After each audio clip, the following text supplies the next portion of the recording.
listeners and viewers, it's Jackie McGriff, your host on today's Representation in Cinema episode for another deep dive into the film Sinners. That's right, this is part 2 of our talk on Sinners, so if you didn't listen to the first episode, we highly recommend listening and or watching that one on our website at ourvoicesproject.com/podcast or anywhere you listen to your favorite podcast, Spotify, Apple, all of them.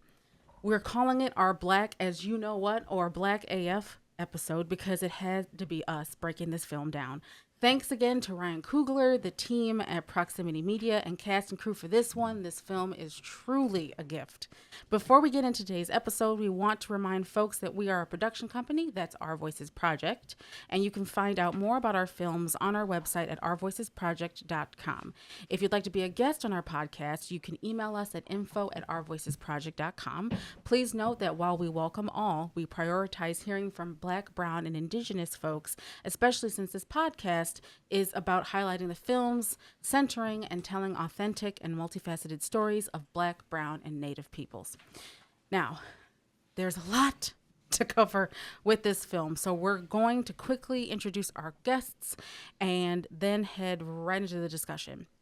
So here in the studio, let us start first and foremost with Rae David, who is a New York-based visual artist, curator, photographer, award-winning filmmaker, I know that's right, and business owner of By Coco Rae LLC and The Perp. Welcome, Coco. Thank you. Next, we have Bree. Bree is a published author, communications professional, and model who blends creativity and connection in everything she does. With a background in media, public relations, and storytelling, she's passionate about using her voice and presence to inspire and uplift others. Welcome, Bree. Thank you. Thank you. Hello. All right. So next up, we have someone who is not new to the podcast. She was on our last installation of our Sinners saga, I guess, or series, whatever. Saga. It's a saga. It's definitely a saga. CaTyra Polland is a published author, editor, copywriter, poet, speaker, founder and CEO of Love for Words, and the creator of National Black Authors Day. Again, happy to have you back here, CaTyra. Thanks for having me. We also have Hernease Davis, who is also the first time on the podcast. I can't believe it's actually the first time. I feel like we talk about movies all the time. Yeah. We definitely do. So we're going to definitely have to have you back, Hernease. Yep. So Hernease Davis is a photo-based artist and curator born and raised in South Los Angeles with roots in Southern Louisiana. Her practice is spurred by her curiosity about process, one's psychological nature, and the meaningful connections made possible through art when individual complexities are acknowledged and welcomed. Welcome to the podcast, Hernease. Thank you for having me. Yeah. Happy to have you. All right. So now we also have people joining us remotely. All right. So first and foremost, back to the podcast, who was also on our last podcast of the Sinner Saga, now we're calling it, is DJ T.A.G.O.E, a Raleigh-based DJ who seeks to bring community together through music and dance blended with collective education rooted in history and liberation-based politics. Welcome back to the podcast, DJ. Happy to be back. Yeah.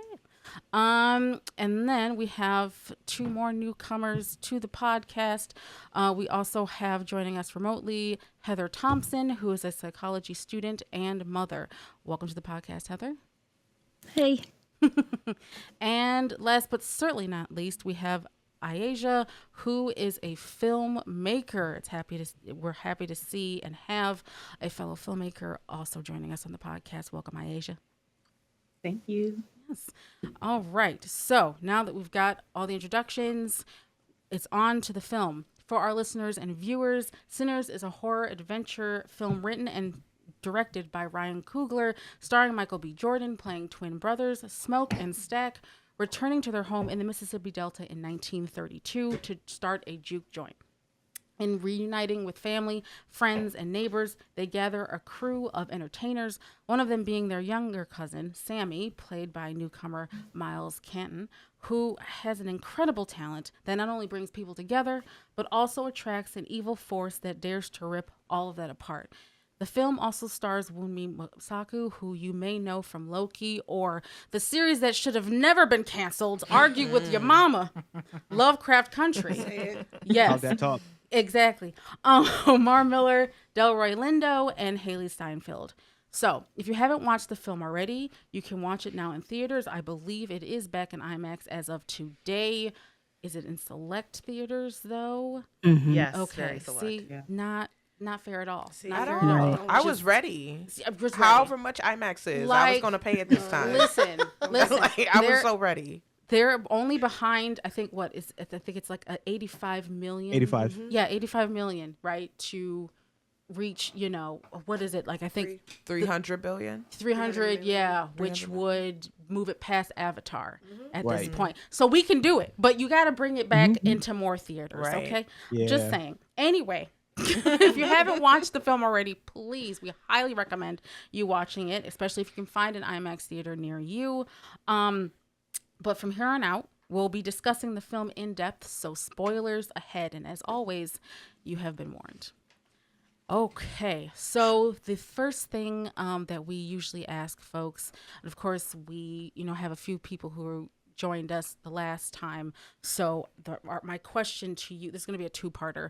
My question to you is going to be, what has this film meant to you? And, for the new people on the podcast, feel free to also answer that. But I also want to know what your reaction was when you first watched the film. The credits are rolling. What's going on through your head?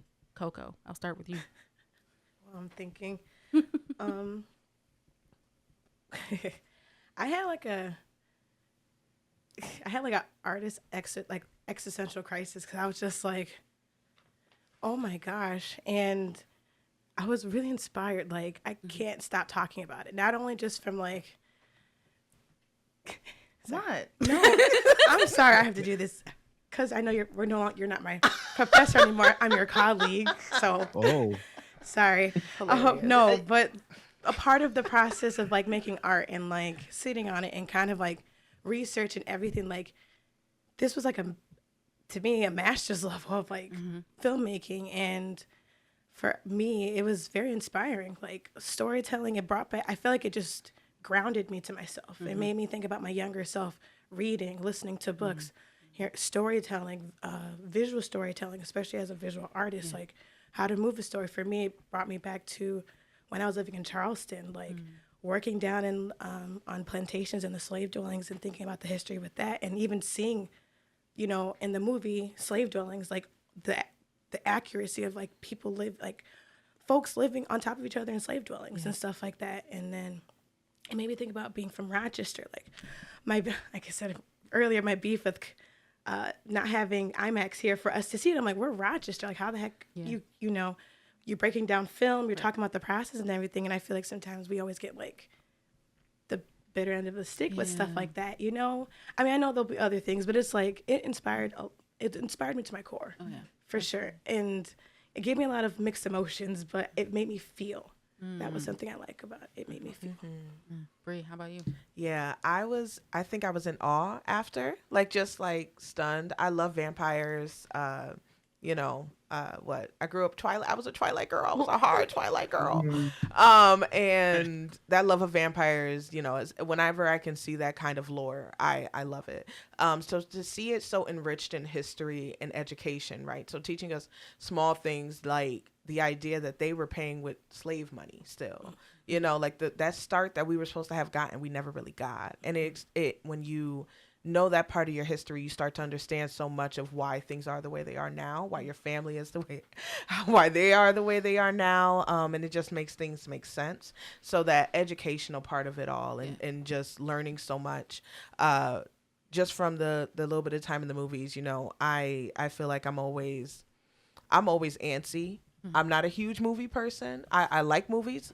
But it's sometimes I'm like, I'm ready to get out the theater though. It's a little cold, something else could be going on. There was not 1 second that I wanted to get out my seat or that I wanted the story to be done telling itself. And I think it really took so many chances in the education and including things the small details that were included to make sure it was really representative of that time. And also represented so many different cultures. Like, we got a lot of Black culture, but we also got some snippets of other marginalized folks. And it was so nice to have a movie that I love that we were such a heavy focus, because during that time our struggle was so monumental, but the fact that we also got to see other pieces of struggle as well was great. CaTyra, what has this film meant to you? Yes, for me, it was very inspirational because, I'm sorry, your name again? Brianna, like you were saying, the infusion of history. So I love to learn, but I'm not necessarily a history buff. So there was a lot in there. I was like, I didn't know about that. I didn't know that either. So it was refreshing, especially in the society we live in today, where everything is, by the minute tidbit. You get a little bit here, a little bit there. He was able to really go in depth and help people understand what was happening. So I appreciated the historical component. As a creative, I was thinking about the innovation that it took to get to the movie. So he had to write the movie. He had to find a cast who was capable of embodying these characters, not only physically, but do they know their lines? Are they projecting the appropriate tone? Do they have chemistry together?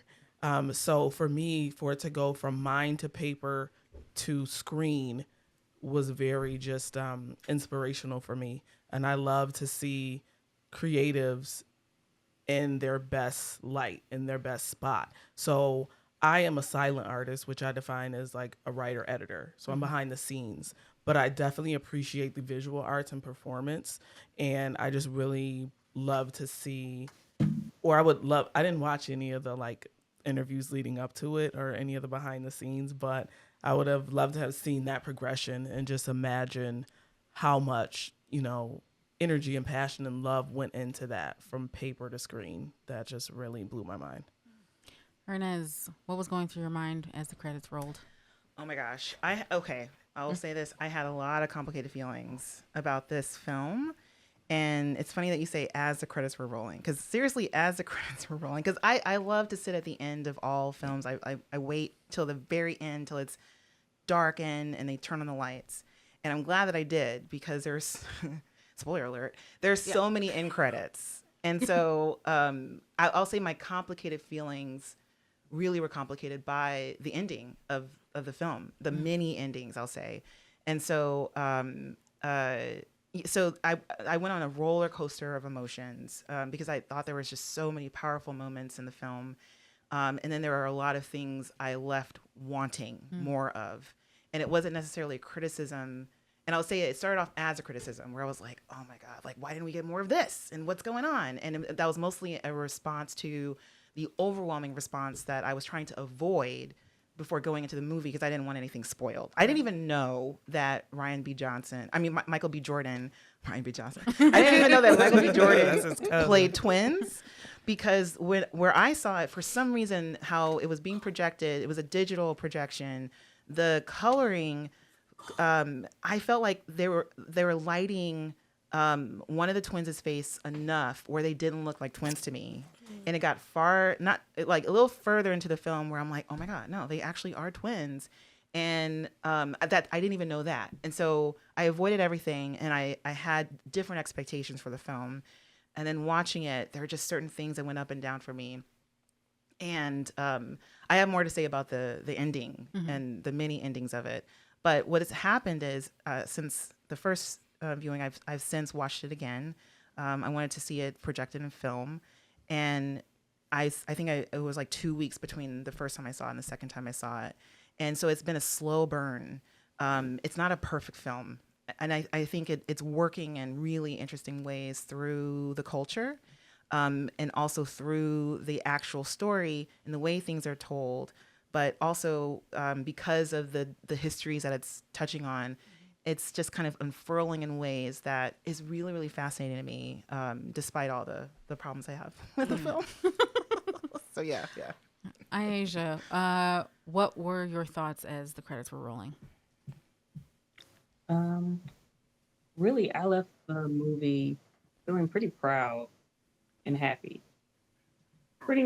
much the same feelings I had after watching Black Panther and Wakanda Forever. Mhm.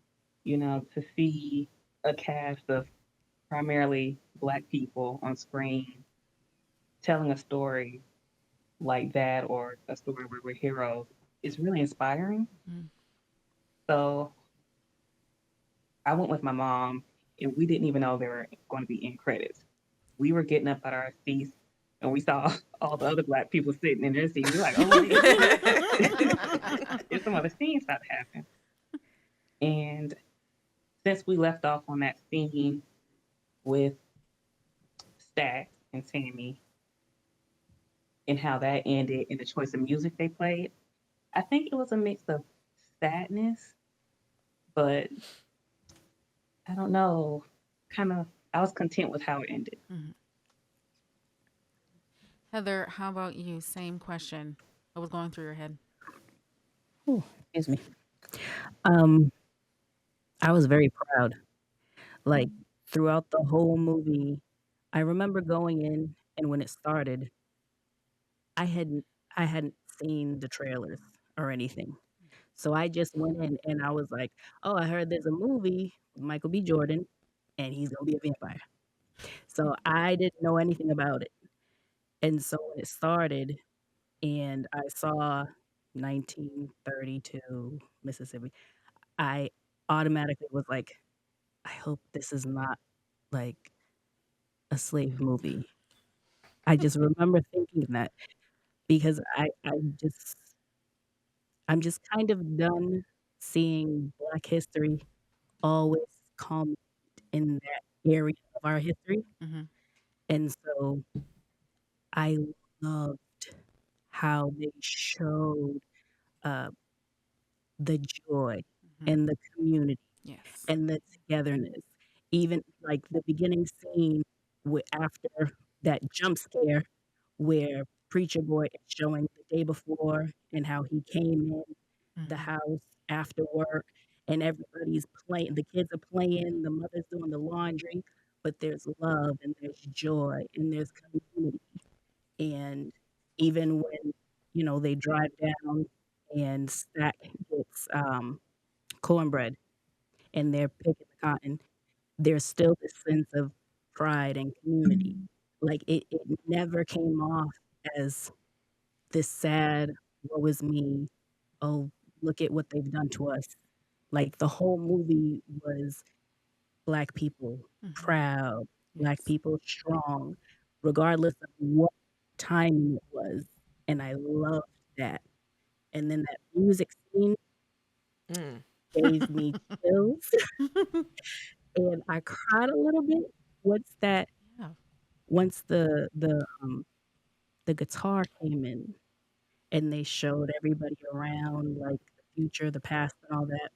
So by the time the second, because I looked it up, I was like, they have post credit scenes. I actually told the oh, hello, can you hear me? Yeah. Yes. Yeah. We're good. Okay. I actually told there was one other Black gentleman. I live in a primarily white area. I'm sorry. I'm And, so sorry. and so the only other Black gentleman was about to leave. And I said, wait, there's another post-credit scene. and then after I saw Sammy singing This Little Light of Mine, I was like, I need to go home and look at all my photo albums because you know what? This is beautiful. We are a strong, resilient people, and we gonna be okay. Right. Yes. Like that's how I left it. Like this was beautiful. Mm-hmm. I want a prequel, 3 sequels, and another prequel. And I And a felt TV so proud. series. Yeah. Right, Series. right. I just felt so extremely proud of my Blackness. Mm-hmm. I just Yes. did. Absolutely. T.A.G.O.E. So what has so first and foremost, for anyone who is not familiar, with DJ T.A.G.O.E. So I've been following this man's TikTok ever since he joined us with the last podcast, and he's been making multiple videos dedicated to sinners. Not only that, he's also made a few mixes. So I think I can kind of I mean, I can definitely see, and of course, I'm going to allow you to obviously like talk about what the film has meant to you, but clearly it has done something because what he's done is he's taken songs from the soundtrack and mixed it, with other songs, and they're incredible. I suggest you all go follow him on TikTok right now. Just like all of our guests, right? To go and follow them. Of course, we'll have that in the show notes later on. But DJ T.A.G.O.E, what has this film meant to you? I mean, if y'all can hear me, like fundamentally, it was truly just like if you have a creative talent, if you have a creative passion, if you have an art that speaks to you and speaks to your talents and abilities, do it. Like you don't need anyone's permission. You don't need any kind of gateway in front of you. Like do it. Like go all in, be a nerd about it, be outrageous about it, just go all in because you don't know what's going to happen. You don't know what opportunities are going to open up for you. But as long as you're rooted in just, this is what I love to do and I want to do it for this purpose, like just go balls to the wall with it. Like it was clear from the interviews with Coogler that like, nah, he's about this film stuff. And it's funny because he was saying like before he, I think, just wanted to be a doctor because that's just what, you just do. But then one of his teachers was like, you should write. Like I read like your, I think, project. And it was like, you're a good writer. You should look into screenplays. And imagine just the universe where he just ended up not writing, where he ended up not going into the arts of this in this manner and didn't discover that love for it. And we never got Sinners. So it's just like, speak to the stuff within you. Like let that speak through you and let these just wonderful things come out and just allow it to happen and just fall, like just submit to it, Right. Yeah. Cause like imagine you've made a movie and I saw your video, Jackie, that was like, imagine you made a movie that has people saying you changed their DNA. Yes. Yeah. So just for reference, yes, I made someone to another video that I made about Sinners had said that this film altered their DNA. And so I was like, let me make movies that alter people, people DNA. Come out of the film saying it altered my DNA. That is the new bar. That is the bar for me right now as a filmmaker. Yes. Right. So it was just like what everyone has been saying. Like this was very clearly like a master class. This is very clearly someone who knows what they're doing and knows it well enough to say, all right, let's start breaking some rules. Let's start bending some rules. Let's start adding in things that you won't ever see like done again that won't have that signature of like I did that first. And it was just so cool. And like the music, like, oh my God. Like I talked about it on the previous podcast episode, but like immersive, you need to see it in IMAX. And if you can't see it in theaters, get the best sound system you can if you guys see it at home, because the music is part of the message delivery. Like it's essential to it. So it was just all encompassing. I think it was something that really like gripped you on all like kind of five senses in a way. And the message was just so like layered and powerful. And the discourse has just been like nonstop because of like it hit at the right time. I think it really opened up conversations and raised questions, especially now in our very chaotic, very, very wild time within, people say it's late stage capitalism and stuff. But like, yeah, it's just like, these are essential questions now amongst our folks across the diaspora about like, what do we invite in? Like, what do we facilitate? What do we do with our time? What does it mean to be free? What do we do to build that freedom for ourselves, even if it's temporary? What does it build because of that? So just so much to talk about from it, so much to read because of it. People read, keep on getting them books open and read. It's just like, yeah, it was just, it's art, cinema. Cinema. Yeah, hearing all of you speak about like what your first thoughts were, or what the film has meant to you. That's the thing I really love about it. I mean, we can say this about all art, but like specifically for me as a filmmaker, as someone who is a film fan, I really love seeing people's reactions and hearing from all of you just how vastly different, right, everyone's experience is, but that there are semblances of like all of these things, so, just as a people, right? Like, which is why I wanted to get all of us together, like to talk about the film, because there's so much that hits home for so many of us, and it's all while there are similarities, there is something for everyone in this film. I've seen people, wanting to see it and saying, "Hey, I'm a scaredy cat. Is this going to like? Am I going to be? Is this film for me?" And despite being scared, they still went and saw the film and got a lot out of it. So with this film, and of course we'll touch on the music scene, because of course so many of you talked about that. I want to talk about something we didn't get to talk about the last time, and I haven't really seen a lot of discourse about, but the importance of Black elders, and especially when we're talking about Delta Slim. That scene in the car where he's talking about his friends getting lynched. And then you hear, shout out to the sound team, who there's sound editors, you could hear as he's talking what's happening, right? Yeah. I think for me, again, just watching this as both a film fan and a filmmaker, I'm like, they didn't show what was happening, which is one thing in itself. I feel like anytime we talk about trauma, they are always shove us right back to that time, and then we're seeing it, and then it's just re-traumatizing people. But that we're hearing what's happening, and then he starts to kind of trail off, and he goes right into like a song, because of course music, it's a way for us to cope. It's a way for us to it's a safe space for us. And I also just like want to dive deeper into, again, like having someone like Delta Slim around who has been through it, who has seen so much, but who is also being this, whether on purpose or accidentally, right? He, to the rest of the people in the film, specifically of course the other Black folks in the film, is someone that they are leaning on for whatever purpose, but who is important, who his role, I would say like Delta Slim's role in this is vastly important, right? He's helping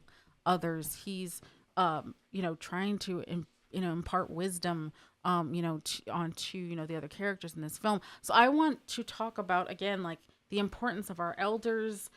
Like, do you feel his role in this speaks to a larger discussion about the importance of elders, or am I just, am I off, or is there anything in particular you want to say, to Delta Slim's character? Because I think he is the only one, right, that is technically older than the rest of his counterparts. Yeah.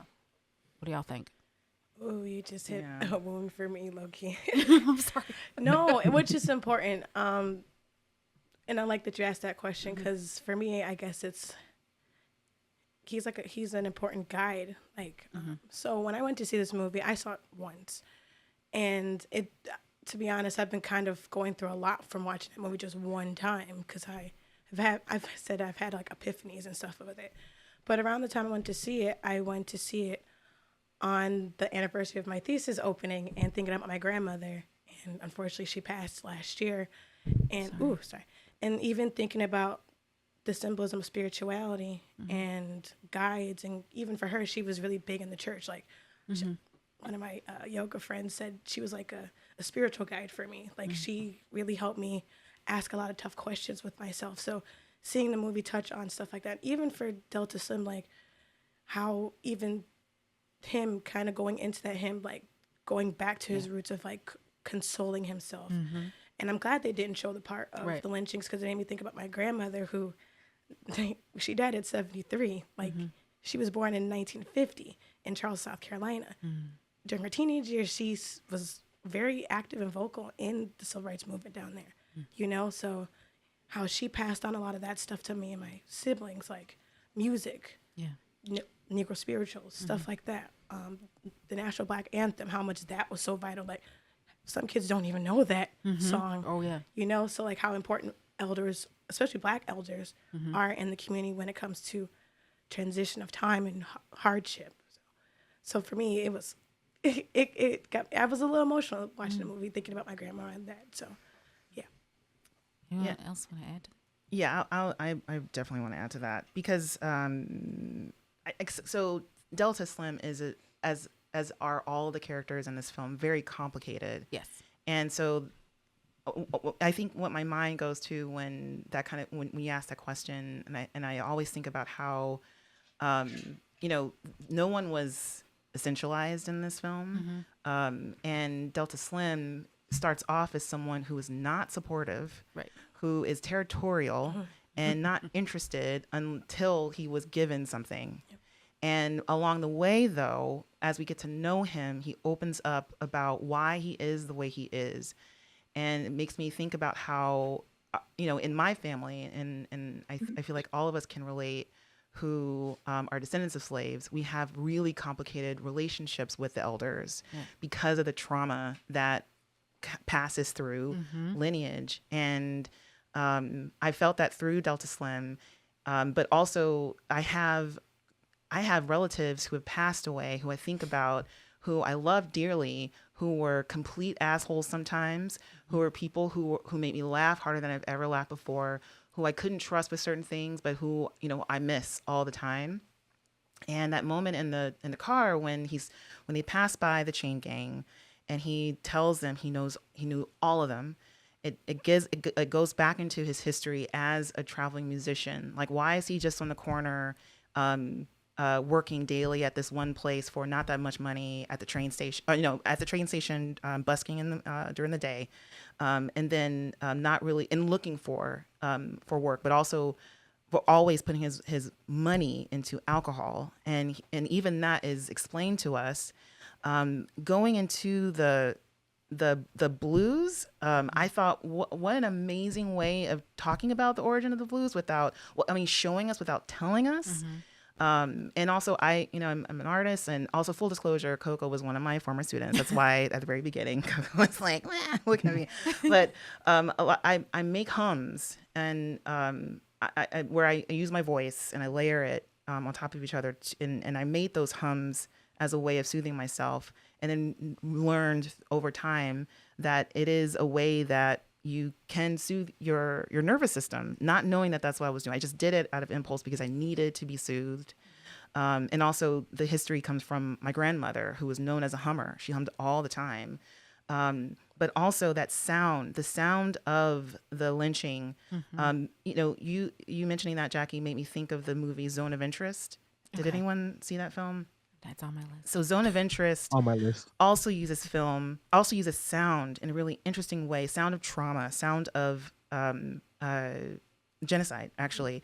So it takes place in this, a very important high-ranking officer in the Nazi party who was basically overseeing exterminations in Auschwitz. And so the sounds you're hearing are Auschwitz, but you don't ever see Auschwitz. You don't ever see the gas chambers. You don't ever see people being tortured. But you hear the sound almost the entire film. And there's something about that where, again, they're showing us, not telling us. And you get this trauma in a way that I feel like is even felt more deeply and identified with more deeply, because we don't have to see it. It allows our imagination to go there. We didn't have to be in that train station with that man who was lynched through Delta Slim's story, but we get to experience it with Delta through his memories, this trauma.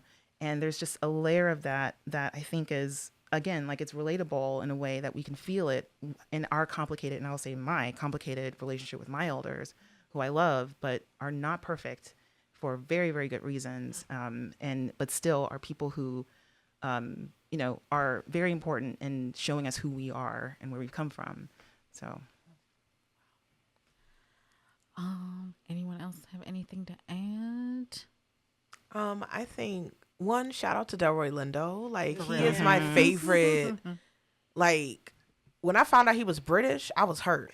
What? Wait a second. I didn't know that. You didn't know he was British? He's British. Sorry, I'm He's yelling. British. Sorry, I'm yelling. No, it's okay.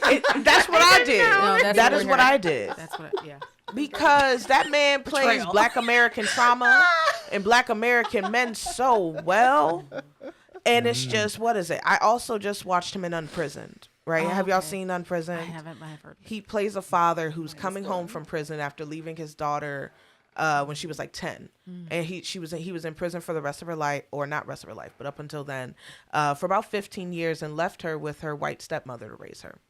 And they got all kinds of issues. But what he puts into that role as someone who had like a father who wasn't there, also dealt with the impact of like the prison system, and just talking about the impact of prison system with Black men in America specifically. I was like, this man's not what? He's not American. He's British, but he understands and he gets it, and he just puts it forth in such a.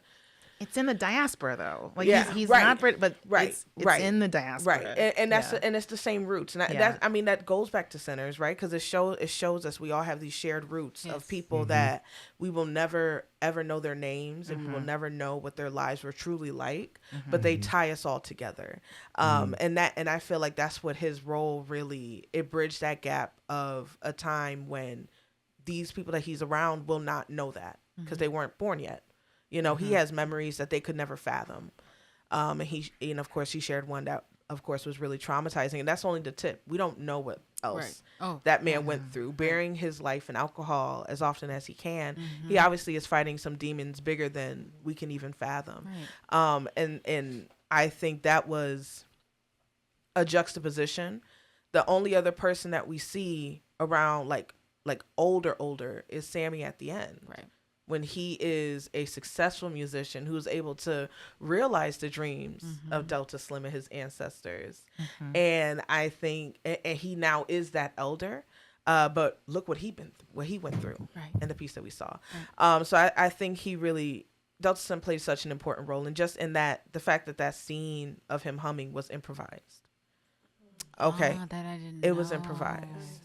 Okay. It's why you don't see Sammy playing the guitar when he was like, "Hey, play something." It was like he did not know what to do. Yeah. Okay. Delroy was just being Delroy, and that's what I mean. It's like people online, you know, they like to self-cast and put other people in it. I'm like, nah, don't play with me. Delroy was meant to play Delta Sims. Whatever connection he had to that role, it was phenomenally displayed. Oh yeah, absolutely.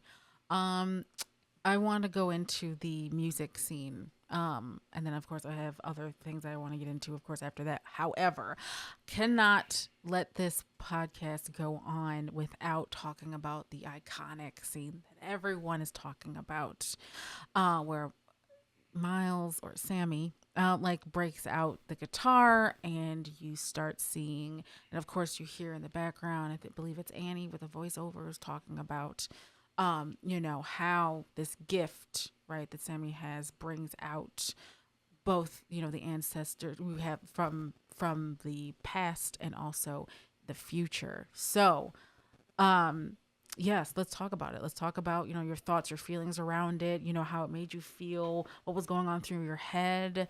Who wants to start? I'll go. Okay. Go on, Heather. That was my absolute favorite part. And when I left, I went on Spotify and I got the album, and then I went on Amazon when they released it and I got the CD. Oh, dang. Amazing. Yes. That's right. I haven't seen a CD in years. That part was so amazing visually because the IMAX screen. Yes. Yes. And when it opened up, I was like, oh. That's really what it is. That's really what it felt like, though. And then as they added, there were some people who had issues with, the instruments they were adding, or the it sounded chaotic to some people, but I love that. I love that it seemed chaotic, but it was a balance of joining the past with the present, with the future. And so it would seem chaotic, but it's still harmonized so well. You know what I mean?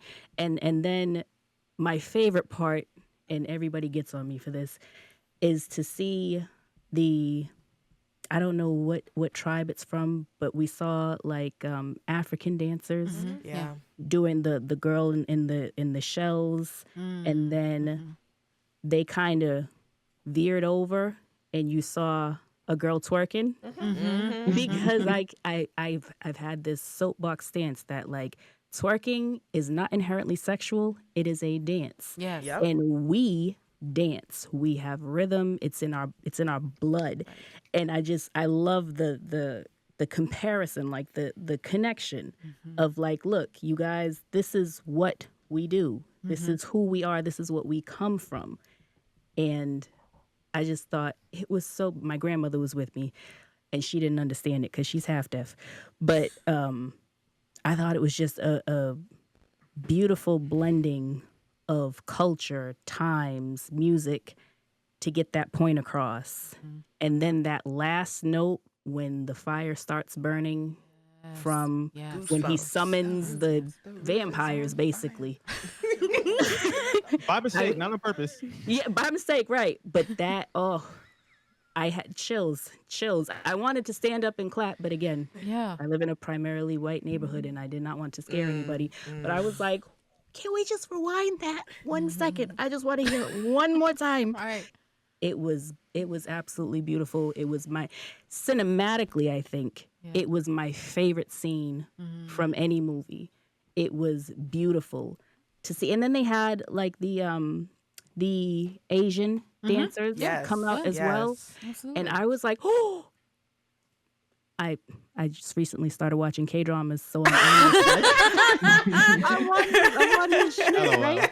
And so I was like, oh, I know what they're doing. Not that they're Korean, but I was like, I know what they're doing. And I just thought it was a beautiful combination of just music and life. And again, that joy, that passion, that spirit that I think we as a Black community specifically have, that grandiose presence that we seem to embody wherever we go, whatever we do, whatever we wear. It was like all on that screen. And I loved it. I think he should win an Oscar just for that scene. Listen, For real. It was. It's like to Yes. see the painting that we've all seen since we were however young from Good Times. Yes. We're seeing that come to life on screen in a way that it like the blend. People have to remember there's beauty in chaos. As a chaotic person, I got to remind people that. Okay, there's beauty in chaos, and every piece of that scene was important. Annie being the one to walk us through it, who is this healer and protector and this nurturing soul. Yes. That people need to stop playing with online. Yes. Because that was insane to me, the reaction of Annie, which we can get into. True story. But listen, like that, the music scene, one of my favorite scenes I could rewatch over and over and over again and find something else that I enjoyed from it. And Miles Caton's voice. Oh my He God. had such an interesting voice. Only I loved his 20. voice. Yes. With that voice, that's crazy. Yeah. It was such a beautifully well done scene. That's like CaTyra brought up earlier, like the idea of like from pen to screen. This man wrote that scene and brought it to life like that. And that's just astonishing. I feel it's Also, small note, not small actually, because it's huge. Miles did not know how to play guitar. Right. Yet he learned specifically for the part. That's that Black excellence. Listen, talk about it. Everybody locked in for this movie. Just Absolutely. everybody locked in. Yes. Real. Yeah. The casting directors, whoever was in charge of Especially the casting, cast. did a phenomenal job. I will say, Haley, I know that girl from Pitch Perfect. I know. I was so confused and surprised. How do you think I felt about Remick? I watched him, Jack O'Connell, since like Skins. Oh my! Right. Especially the British actors. I'm telling you, the British actors are coming. They're coming. The British They're are coming. already- The they're British are already- coming. Actually, you're right. British. Nope.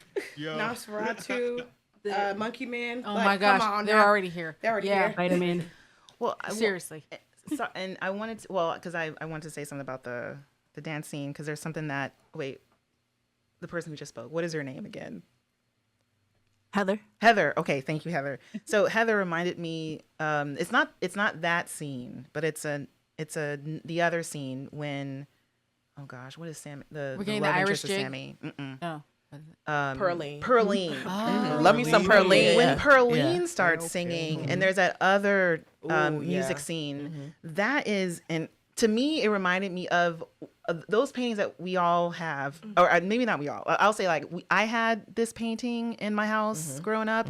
And a lot of my relatives had this painting, but it's an Ernie Barnes painting, and it is almost of like Black people dancing in a juke joint. Yeah. And I could have sworn that it was on purpose the way she was dressed. Yeah. And there was one scene where they were moving. Shout where out I'm to like, Ruth Carter. it looks just like those paintings.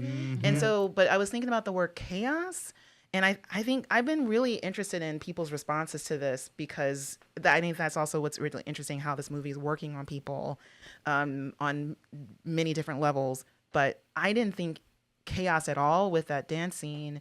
And I don't think it had anything to do with me understanding what was going on. Right. It's just that there was a parallel, almost always a parallel, where we had some reference to the present, which is 1932 present, some reference to the past, and some reference to the future of 1932, and would pop out in ways where it was working with time in a way that was so amazing and very moving.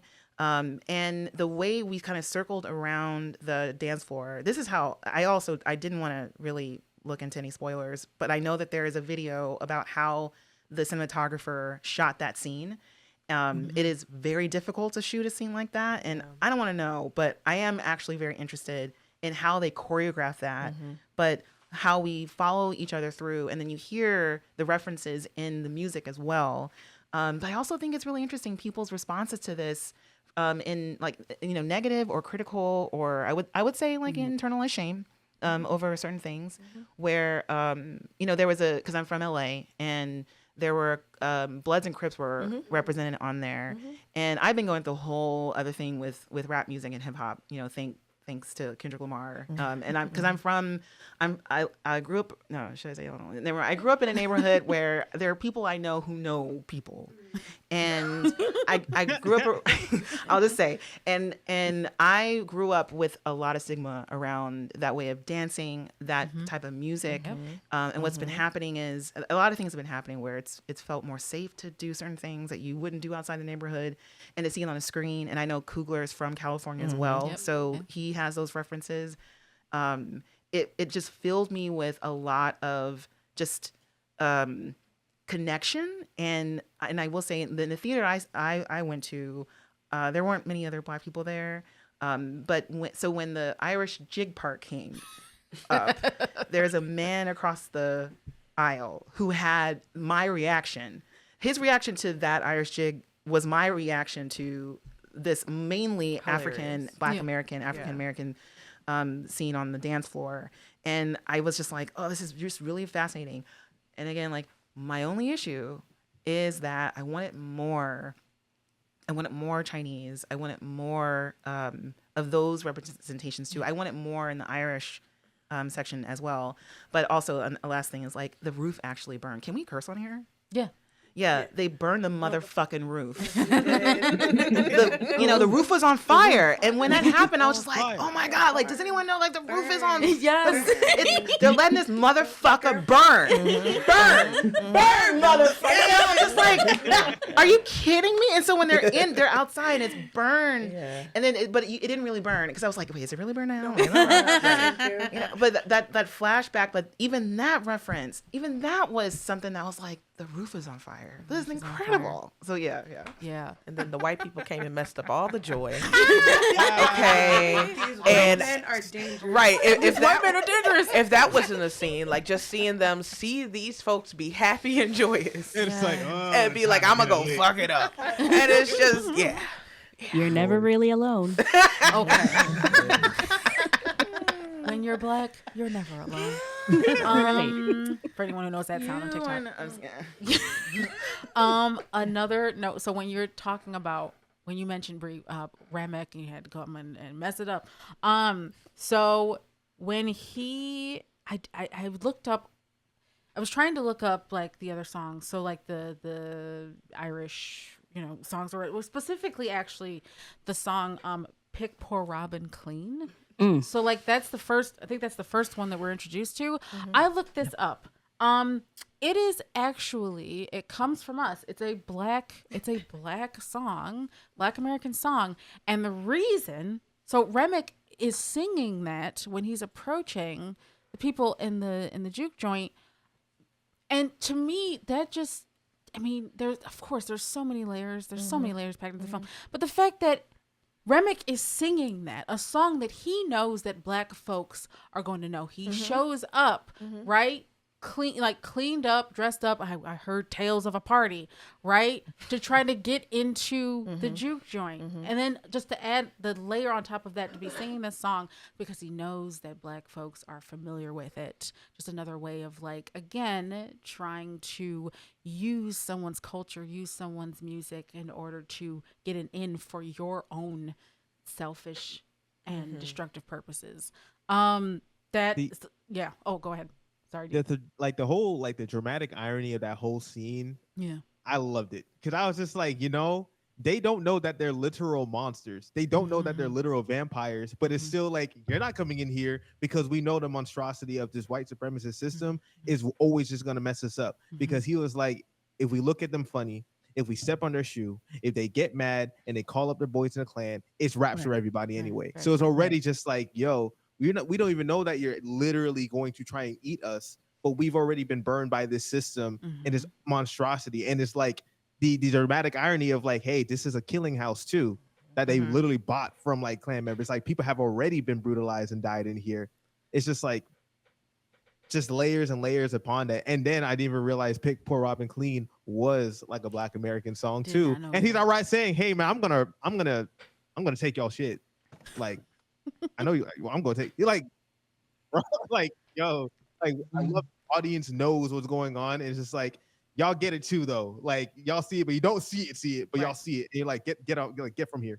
It's so funny. I mean, it's just and I'm leading. I'm going to say this and lead into another question that's been a huge debate online in particular. For me, and I don't know if any of you also got this, but.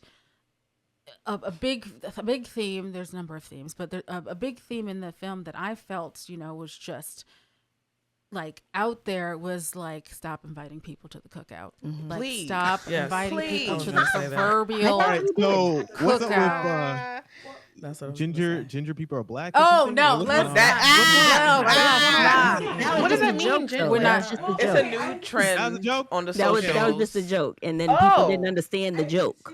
Yeah. Pretty much the joke pretty much was because I feel it was because they get picked on. No, but it's also I feel it's just watching people. It's watching telephone, the game of telephone. Oh yeah, right. So the question, the thing was pretty much redheads are, and not saying that they are, but are the black folks of the white community, how they get treated outwardly because of their appearance and stuff. So of course people taking something like that and just running with everything else, cutting things down to redheads are black. Yeah. So that's what I've been watching through the lens, and I was and it was also funny thinking about the conversation of Pick Poor Robin Clean.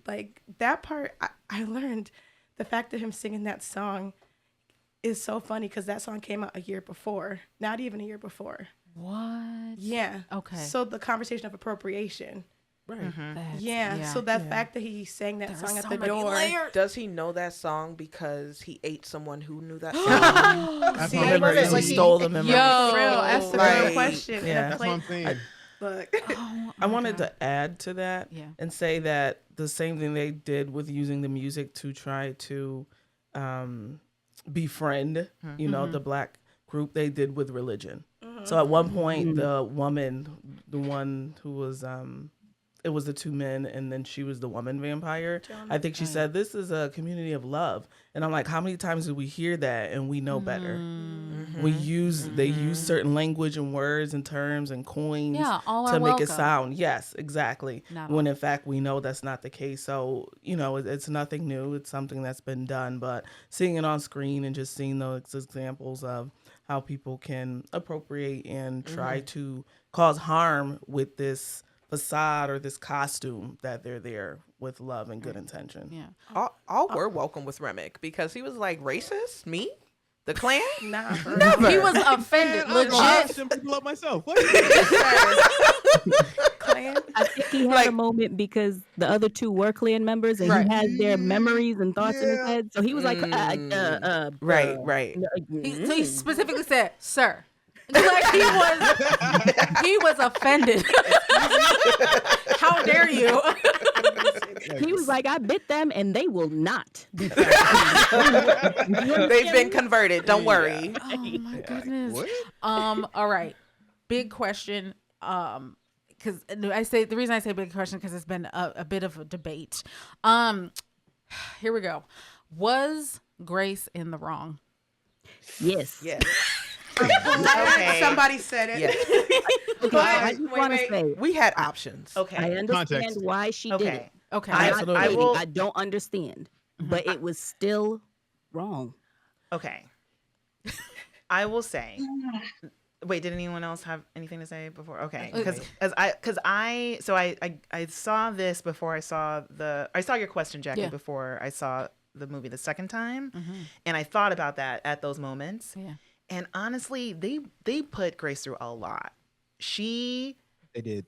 They put her through so much. I think out of everyone who was going to lose someone, who had lost someone that we also had like kind of a relationship with, that they had introduced as a character. I was like, no, I get it. It was so overwhelming at the end. And also to know, we don't know what happened to her daughter, but that was there was a real chance that she was going to lose her daughter as well. And so in a way, I felt like out of everyone there, she was the one to kind of, I totally think that she was not necessarily in the wrong. I totally understood. Yeah, I wouldn't say that she was wrong. I am not a mother. I'm not a parent. But I can imagine if I was, that my child is going to be at the top of the list. I don't give a damn who's in the room. Yeah. And I don't think it was, I don't care about the Black community. I hope you all die or become vampires. It was more so, I have a legacy. I have a seed out there who needs me to protect her. And I need to get out. Granted, it wasn't likely that they were going to, make it out. But just from hearing people talk about the love that they have for their children unconditionally, I can't blame her for sacrificing herself and everybody else to make sure, or try to make sure, that her child was going to be saved, safe, not be in harm's way. The other element of that, though, is I will say, I think it is a projection of how the Black community interacts with each other versus other communities. So she came to a point where she said, okay, yeah, I'm cool with y'all, but I got this kid over here, so that's more important than you. And I just feel like in our community, we are already lumped into BIPOC. So we have us, and then everybody else is in there, and we get lost in the sauce. So I think that scene kind of shows like, okay, the Asian community, they're looking out for themselves. They might help us up until a certain point, but when it gets to their preservation, they're like, okay, this is where we're parting ways. But in the Black community, a lot of times we sacrifice ourselves for others, or we get sacrificed for others. And I think that scene really was powerful in showing, how we're different from other groups, and maybe learning, like maybe we need to start. And I can't ignore the fact that when we do have our own, it gets destroyed. So I will not overlook that. When we have our own, what was it, Greenwood in Oklahoma and all these other places that existed, outsiders came in and destroyed. So it's not like we haven't tried to do that, but I think we still need to continue to do that. So I really appreciated the elements in that particular scene and showing, sacrifice of motherhood, sacrifice of self and others in order to protect your offspring, but also self-preservation of your group, whatever that group may be. And I will say, in response to that, to go back to it, that I don't think that I think that we I don't want to put on Grace that she's representing the Chinese Southern community, or that anyone else in this movie is representing like the Black community.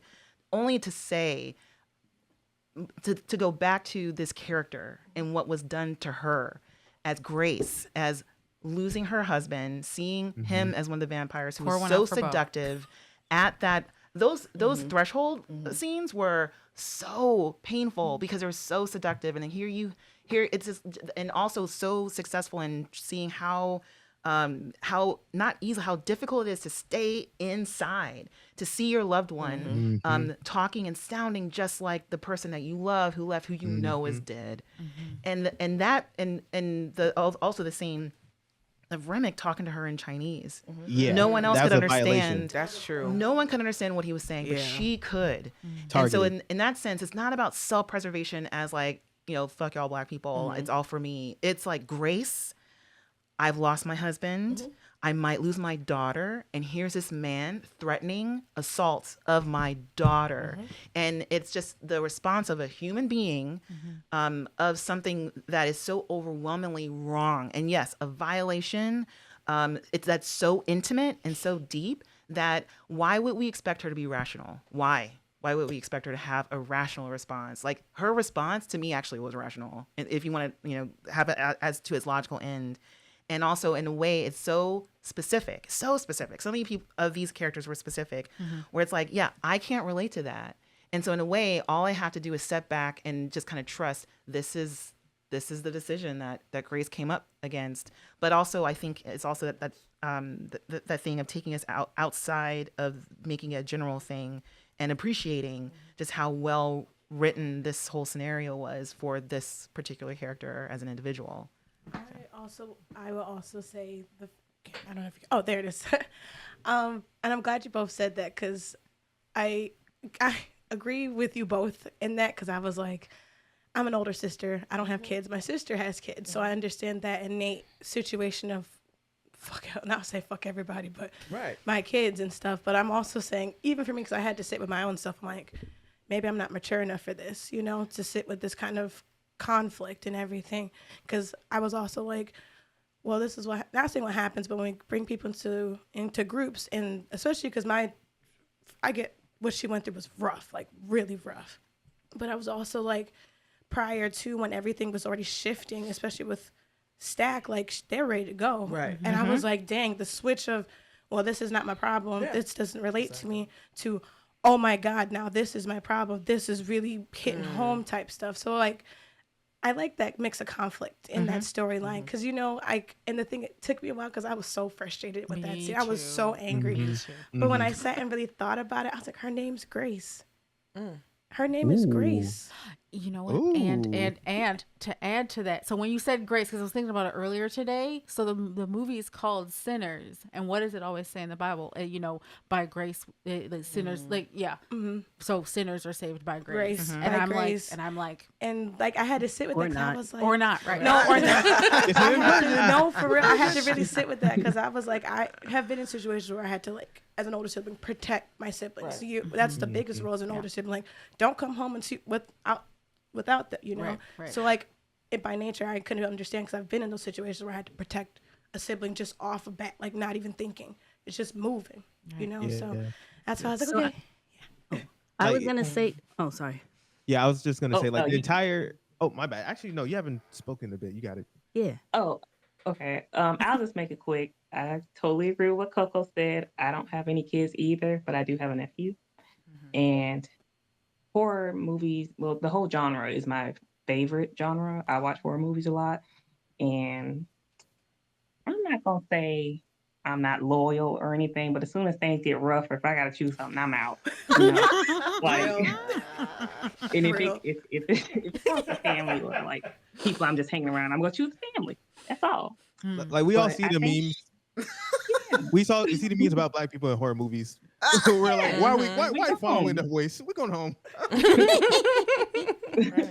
But I just I'm sorry. I'm gonna wrap it up. I just want to say I think she held out for a good bit on going with what the twins, Smoke and everybody else wanted to do.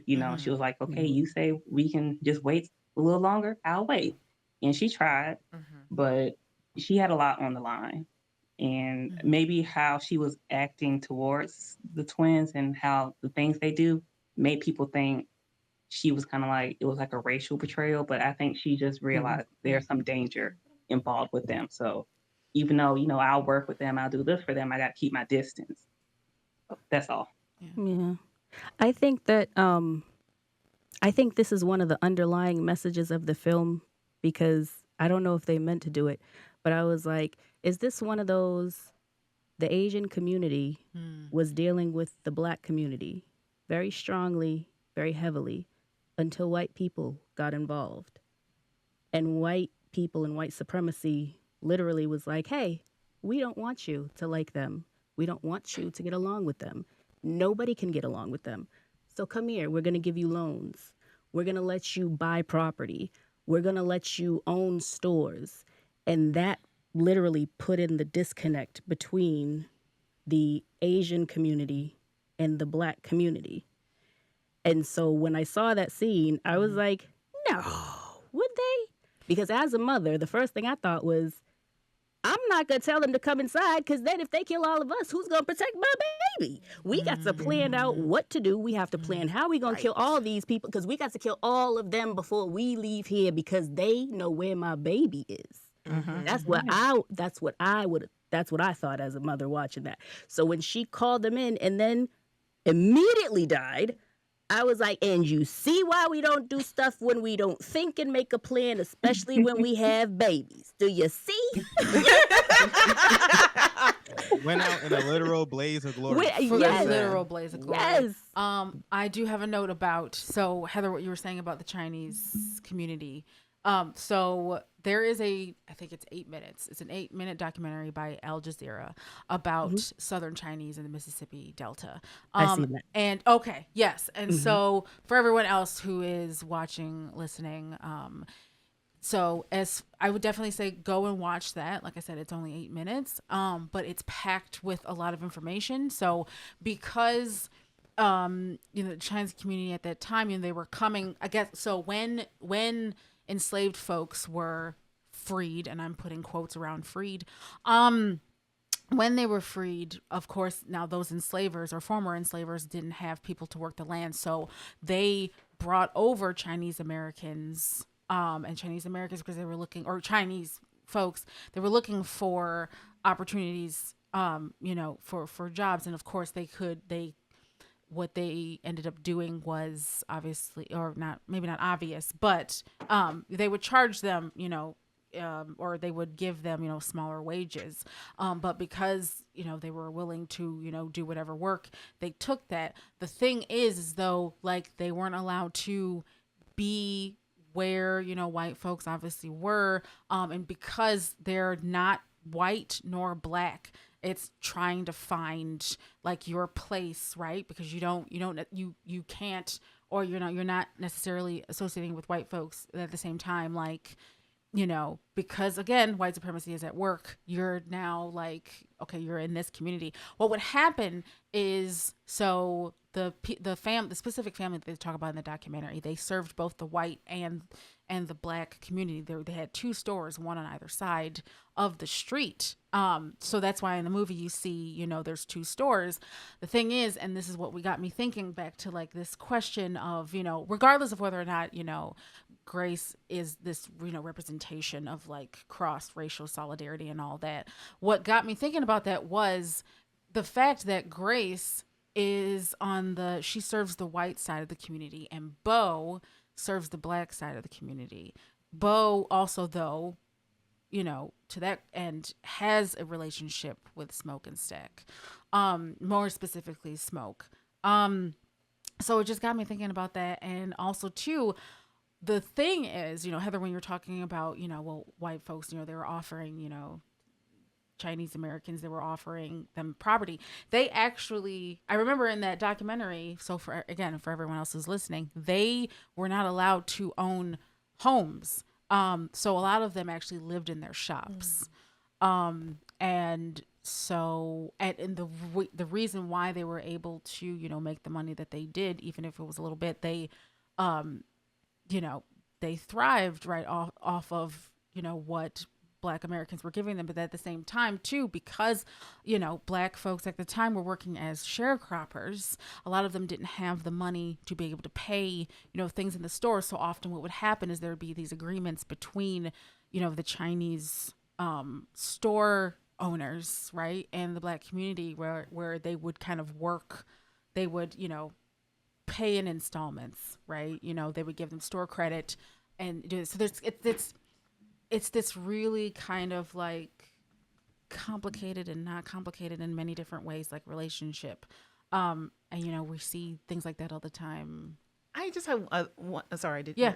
One other thing to say when you brought up Bo's relationship with Smoke and Stack. Smoke and Stack were also some like rough. No, yeah. Oh, right? yeah. And so Yeah. I also got at the very beginning that Grace was kind of like, all right, they're back in town. Like, oh my God, here, They're all troublemakers. trouble, Mm-hmm. all Yeah. trouble, always coming up with something. You're wrapping my husband into whatever, blah, blah, blah. And so that's, Yeah. I feel like that's also Yeah. a Oh, yeah. factor in that as well. Absolutely. That they were just like, I don't wanna And go they with were them. troublemakers. They were Yes. troublemakers. They shot 2 men. They shot 2 Yeah. men. They'll say, They "Hey, shot here's 2 money, let's men. fix 'em up." And then he turns around and is like teaching this girl how to bargain. Like Exactly. I'm like, wait a minute, you We are just shot complicated someone in the people, leg. multifaceted. Yeah. Okay. Yes. Multifaceted.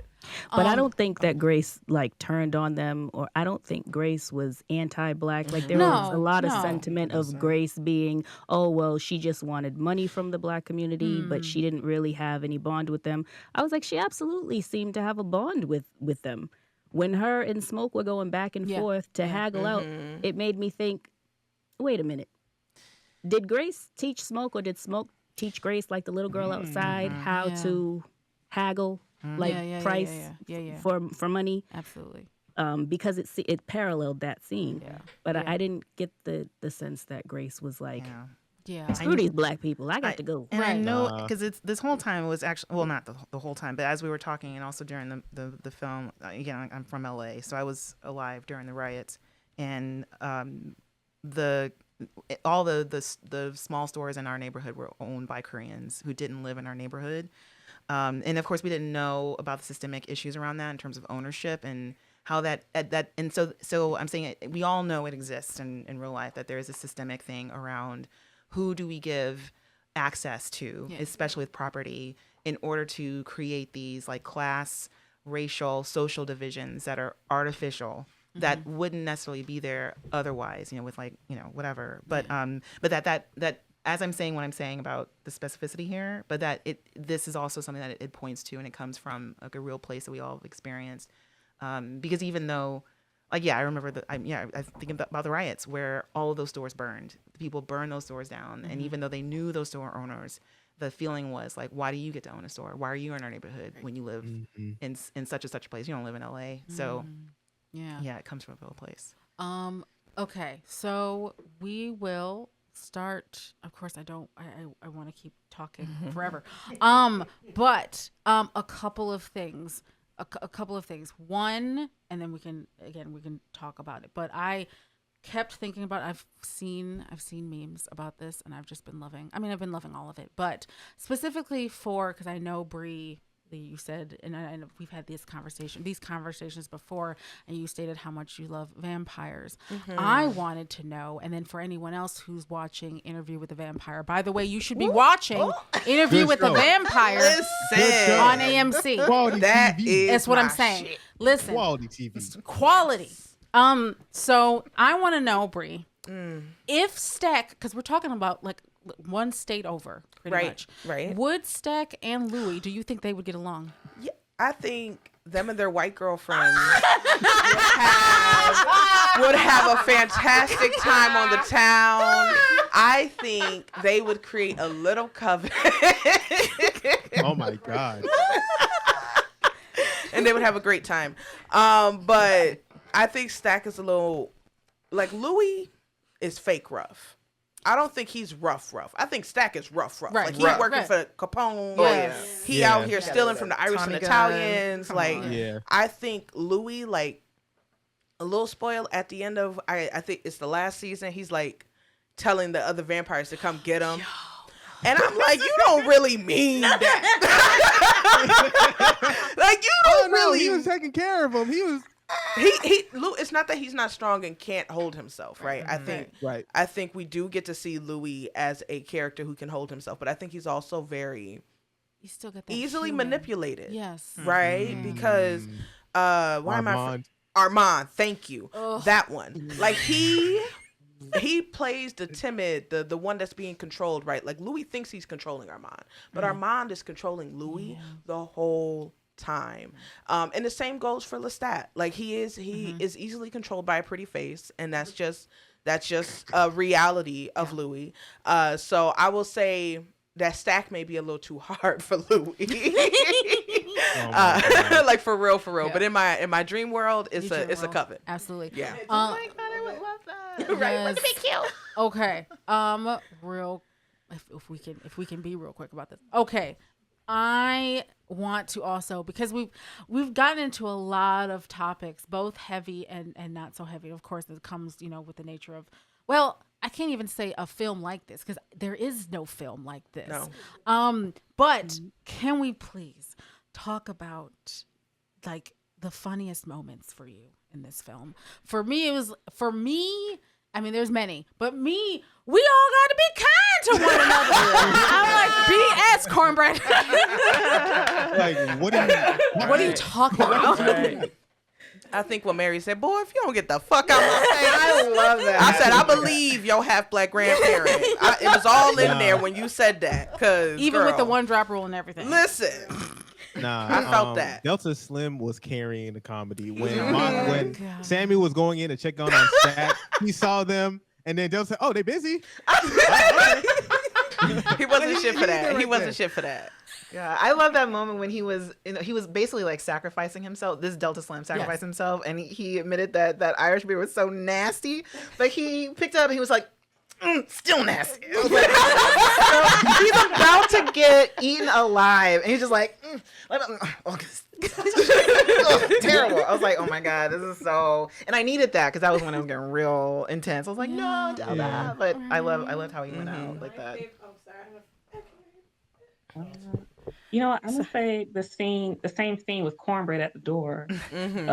It was so tense, and Annie's questioning him, and she's like, why you won't just walk in the door, And he tells him, first of all, I don't know why I'm talking to you with your stale. He tells him, first of all, that was the last straw.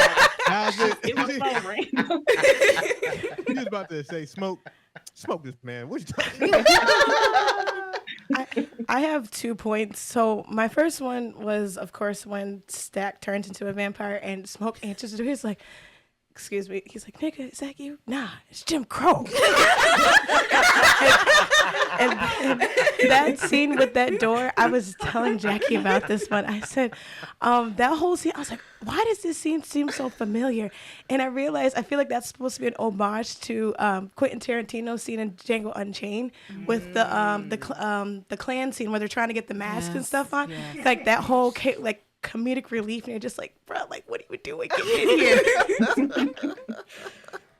I can't see nothing in these beds. Oh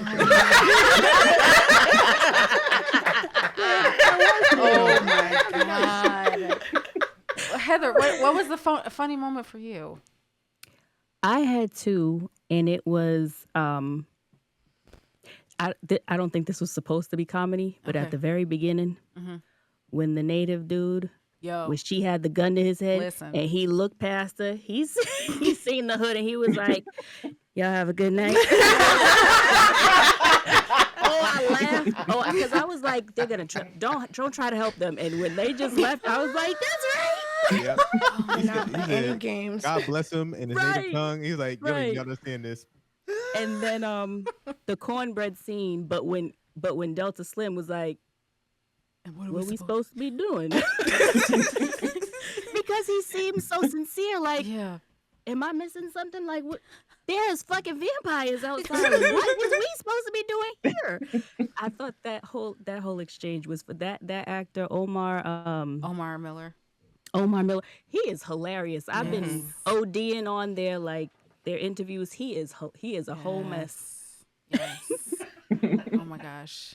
CaTyra, did you talk about your funny moment for you? I thought it was funny when Remick and his posse were leaving, and he's like, well, we're gonna walk real slow. I'm like, no, they're not changing their mind.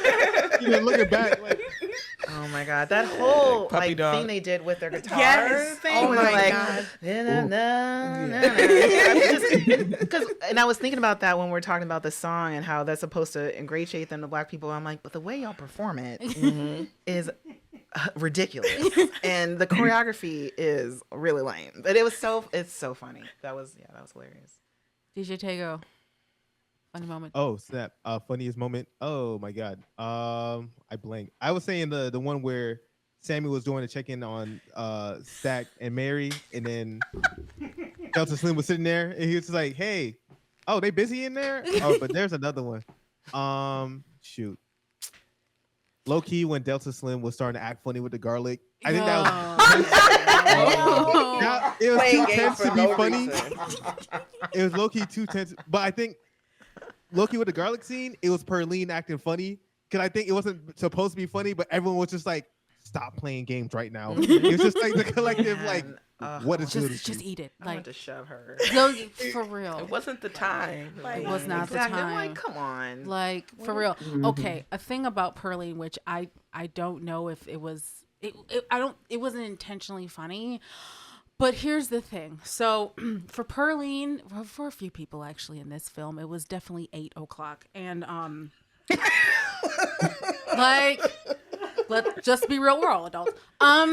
So Ryan let's be real. Coogler's wife is pregnant right now. Like, talk about it. So anyway, so after 8 o'clock for Perline, she gets on stage and tears the house down with Pale Pale Moon, and I'm like, You feel good after that. there you go. good. And I'm sitting there and I'm going, And he didn't care about her freshening up. I'm She like, was here for it. I'm like, not even 5 minutes ago, girl. You were okay. Like that for me. That was just funny. I just thought it was a funny moment. Like again, not inherently fun. Just thinking about like situationally, and I'm like, huh, okay. Yes. Got her barking.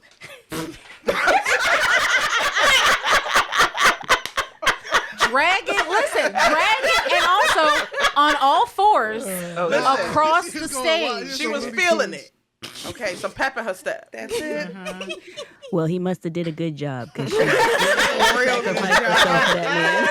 And he went on to live a long, happy life. Thank you. That's who should live. No, take him, not him.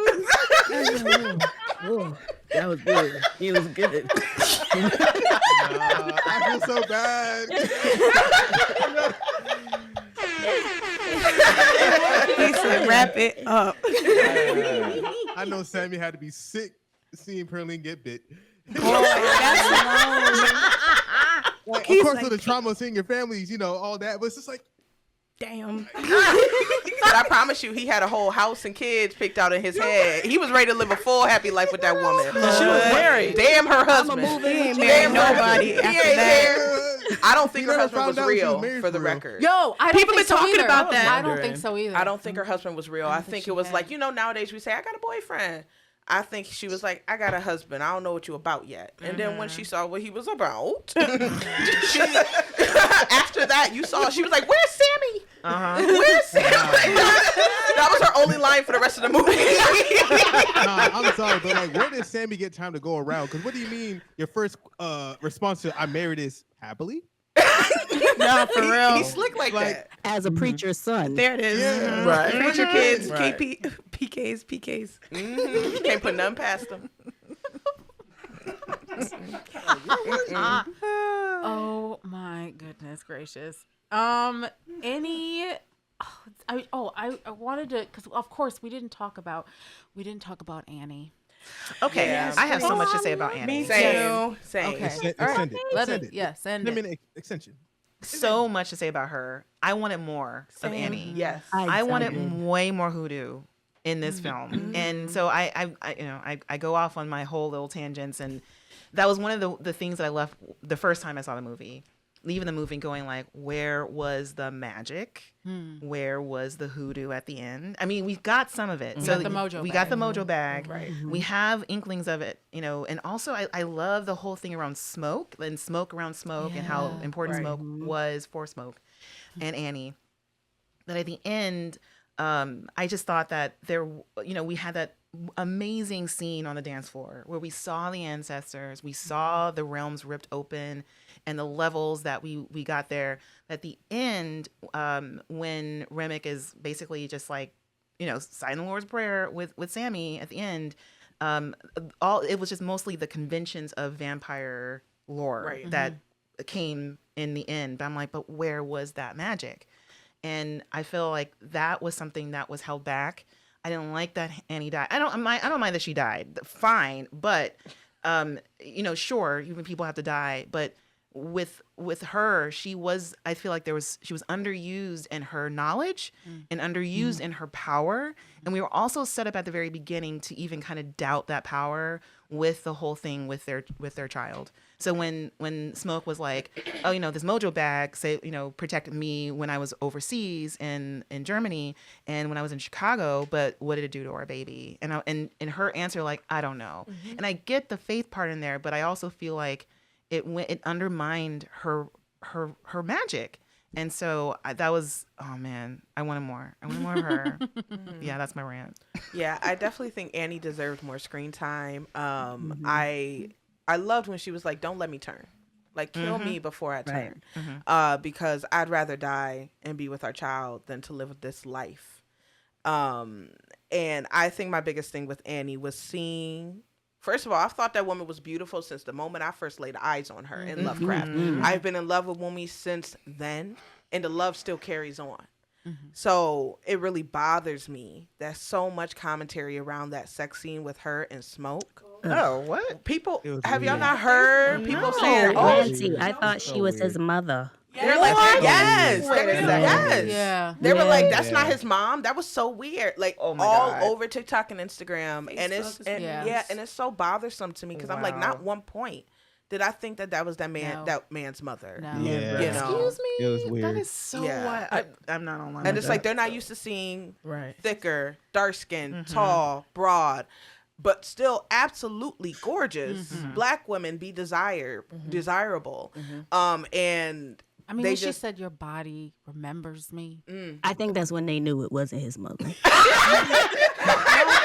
Mom hasn't forgotten. That's the one. That's all right. It's a good hint. It's a good hint. I might have read this a little wrong. I cannot believe people thought that was his mom. That is crazy. And I'm talking Black people. That's Black people have- crazy. Like, it's disappointing. The other part of that I said this on the first episode is that there was this obsession with his chemistry with Haley versus nobody was really talking about the chemistry he had with Wumi. Is it pronounced Wumi? Right. So I think we're programmed to see the light skin or white woman with the straight hair, the fine hair, the wavy hair with the Black man.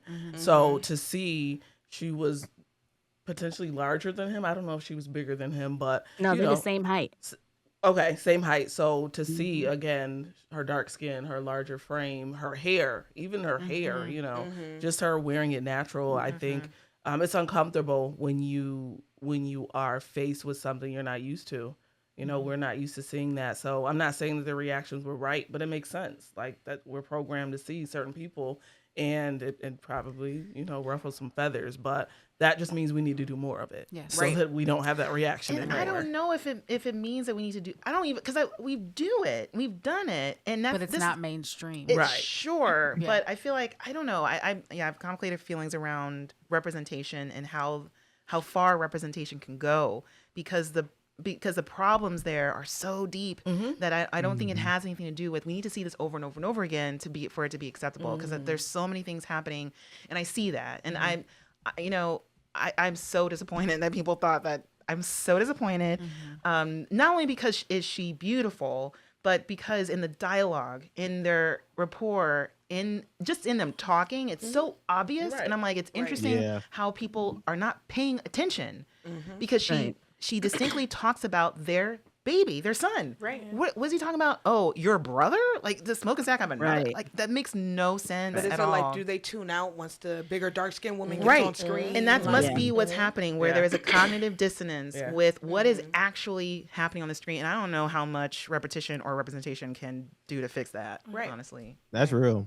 So I mean, I want to see it more because I want to see it. Yeah. Oh, yeah. Oh, yeah. We can Like, do that. I don't care about proving. I feel like we should care about proving Yes. this to people because they're never going to believe that we are part of the beauty standard. They're never going to put us on that level. And also we, as the collective we. Right, the people who believe more in the Eurocentric and guiding towards that. So even the kinfolk who you don't have to invite to barbecue because they're already there, you still have to critique them too. Yeah. And it's just, I don't think they're ever going to see us on that level. So there's no point in trying to prove it.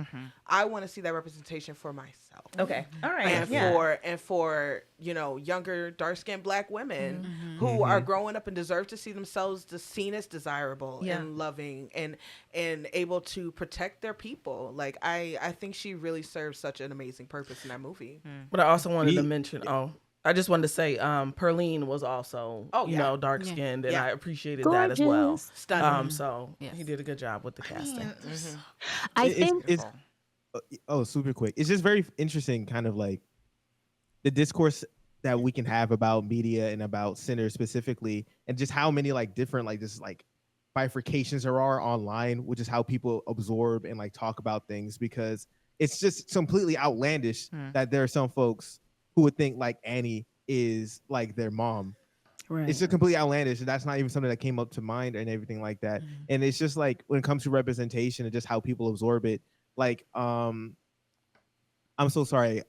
What is your name again? I think the one who was saying that representation may not be like repeating it over and over. Is that me? No, yeah. Hernease. Hernease, yeah. It's just like, what are kind of like the limits of representation? Because I think another part, like what you brought up with Hoodoo, is like Hoodoo representation in the movie was amazing. And it was great to see that root work, and it was great to see that representation of like African rooted spirituality practices. But now we got people on TikTok trying to make their own mojo bag within a closed practice. Which is like, okay. No, I'm like, I don't know nothing about that, but that's not something you mess with or just put in making the content. So why is it that like when things are put out into the world like that, we kind of have that response where it's like, no, this is not content. This is like some deep stuff that you mess with, you're going to have your life ruined. And maybe a lot of other people's lives ruined. And how are we ignoring the themes of the movie? That it's like, stop touching what's not yours. Exactly. Yeah. Right. Like it's like they're missing the whole point. Yeah. It's interesting. It's very interesting. So this is another thing I think is just amazing about this, because I'm in the you can't see me DJ. Wait, what is your name? Sorry, DJ T.A.G.O.E. You can't see me. I'm freaking out at people doing their own. I saw you. Oh, you can't see me. Okay, you can see me. Because and that's another thing that I wonder about the film is, the power. And I have a bunch of, so both my sides of my family are from Louisiana, grew up in LA, and I've been talking to people about this a lot, that there's a stigma around people who are from Louisiana with voodoo and hoodoo. And my family, one side of the family particularly, is very sensitive to that, where they don't like it. They don't want to claim it. They don't like people assuming things. And so there is this stigma around it. And I know Coogler's family is also from the South. I don't know where they're from, but the hoodoo and all that also has connections in his family. But I also wonder about the stigma, because it felt like he kind of pulled some punches with that. But in pulling the punches, then you also, you don't really show the potential of the power. And I'm wondering if he hadn't pulled the punches, I know it wouldn't stop people from doing stuff, but it's also a visceral reaction because of my awareness of certain things but that's something that just comes with knowing. And I think it's really interesting that people, because in my head I'm like, you'll find out. Like, go ahead, play around, and you'll fuck around and find out. But no, don't play around. Oh, I know. But it's sort of like you can't. I think that's also an interesting response to that. And the more you learn about it, or something that you can't control, the reaction of people to that part of the film. So there's a lot of things in there. But I also know that my response to, oh no, don't do it, is because I understand what that means. And I understand the potential of that. And it's interesting that people who don't know, or who aren't aware, or who are being real disrespectful, how they're inspired by this film to explore in some kind of way. And in a way, I'm like, And I just want to piggyback on that and say that Coogler may have been intentional with holding punches because he didn't want to give away too much information. Black community has a tendency to overshare, so to speak. You see a lot of Black creatives whose dances are being stolen, whose things are being taken because others had their hands on it. They were giving it to them freely, or They have access to it, just like you said, inviting everybody to the barbecue. Just because they can dance don't mean they need to come to the barbecue. So Amen. it's okay to keep some things They a can't even dance secret. that well. It's okay. Some of them. It's okay to hold things. Sorry. It's okay to hold things close to our chest and have things that are just for us. So it may have been intentional on his part. Yes. Yeah. Yeah. I totally agree. God, I'm gonna have to have. Listen, I think what we need to do is just have this exact group back on a podcast because I have not stopped laughing for a while now here on the podcast. Oh my goodness, good. See, can't take us anywhere. But also take us everywhere for real. Okay, any final thoughts? Any shout outs? Because we're all creatives here. Where people can follow you. And like I said, any final thoughts on the film? Hernease, we'll start with you. Oh man. Okay. I think I got everything out that I wanted to say, and definitely Annie. Annie has been an inspiration to me, being someone who comes from a family that has a very complicated history around the traditions of Southern Louisiana specifically, and how it's a part of how we live, but then there's no acknowledgement of what it actually is and where it actually comes from. And so there's so many things that so many memories that were brought up from growing up, because I grew up in LA, but I spent my summers in Louisiana, and things that I learned there and how we were raised in LA. It's just that she really has inspired me to think more about it, to learn more about it. And then do I plug myself? Yeah, absolutely. Okay, all right. Absolutely. So yes. So I if people are interested, I'm on Instagram. I have a private account, but I will allow you to follow me if you give me. But on all socials, I'm at Hernease, HERNEASE, which is actually like an old Cajun name. Hernease, and I have a website, herneasedavis.com. Where you can follow me there, and also I'm an assistant curator at VSW Visual Studies Workshop in Rochester, which is an amazing organization, and you can follow us there at vsw.org and Visual Studies Workshop on all socials. So yeah. CaTyra. Yes, I just want to say I really appreciated the dichotomy of the movie, and that Coogler embraces secular and church, good and evil, because we are both. We have a spiritual component and we have a worldly component. And there's a lot of history behind why the worldly is deemed evil or bad. There are a lot of different, misconceptions about that. But I appreciate that he folds that in and doesn't ignore it or try to make us feel bad because there's certain things that we do that might not be ethical or lawful or things like that. So that was really a huge takeaway, just seeing, all elements and not just the good side. As far as myself, I am on Instagram under my name, CaTyra Polland. My business is Love for Words, editing and copywriting. My website is love4words.com. You're welcome to subscribe if you're interested in more editing tips, writing, publishing, etc. And then on Monday, we have the In This Moment on May 19th at George Eastman. I was the essayist for Christopher Cole's and ASL interpreter. So please do come out and join us on Monday at 6:30. Are we all in this moment, people, at the table? Shout out to In This Moment. Yes. Bree. All right. Brain went blank. Was sitting here waiting. You can. So, all right. So you can follow me on Instagram, Sunny Bree with 2 U's. I am a model, a writer, as well as communications professional. I also do some social media work, and I'm always down to collaborate and do fun things like this and just be in community with people. So Jackie would happily come back, but also always looking to collab with everyone. I had another sentence in my head, but it's gone now. So cool. So thank you so much. Oh, it was about the movie. Yeah. Final CaTyra, like CaTyra said, I think the complexities, showing the complexities of the people, and that bringing up that Grace's name is Grace, and really that's the one thing we don't give ourselves, and maybe I should extend some to Grace. y'all arguments were good, and I really just enjoyed seeing both sides of people and being able to appreciate them. Thank you so much for having me. Yes, thank you for being here. Rae David. Am I close enough? I don't No, not yet. Thank you. Me and this mic, man. My final thoughts is thank you, Ryan Coogler, for literally telling everybody to get the fuck up. I especially to the youth, like for me, my younger self is like, thank you, like thank you, especially because I feel like creative writing is about to be a popular course. Just you wait. So many. It's about to be a very definitely popular inspired course people. for sure. And thank you, because between him and Kendrick, and I'll even say Donald Glover, because him and Donald both have 100% on Rotten Tomatoes. So with their shows and movies and stuff. But thank you for bringing back thinking and conscious thinking and conversation, because I feel like this movie really inspired a lot of people to talk. Yeah. Like telling, and I love that everybody had different perspectives. I think that was what was supposed to happen, was for us to talk about our perspectives, like why should we extend grace to grace, or why we should, and it's okay because that's your experience with that. And I am so thankful that he really definitely brought that back to us for sure. You can follow me at by Coco Rae on all social media platforms. Talk about the fundraiser. I'm currently, I appreciate you.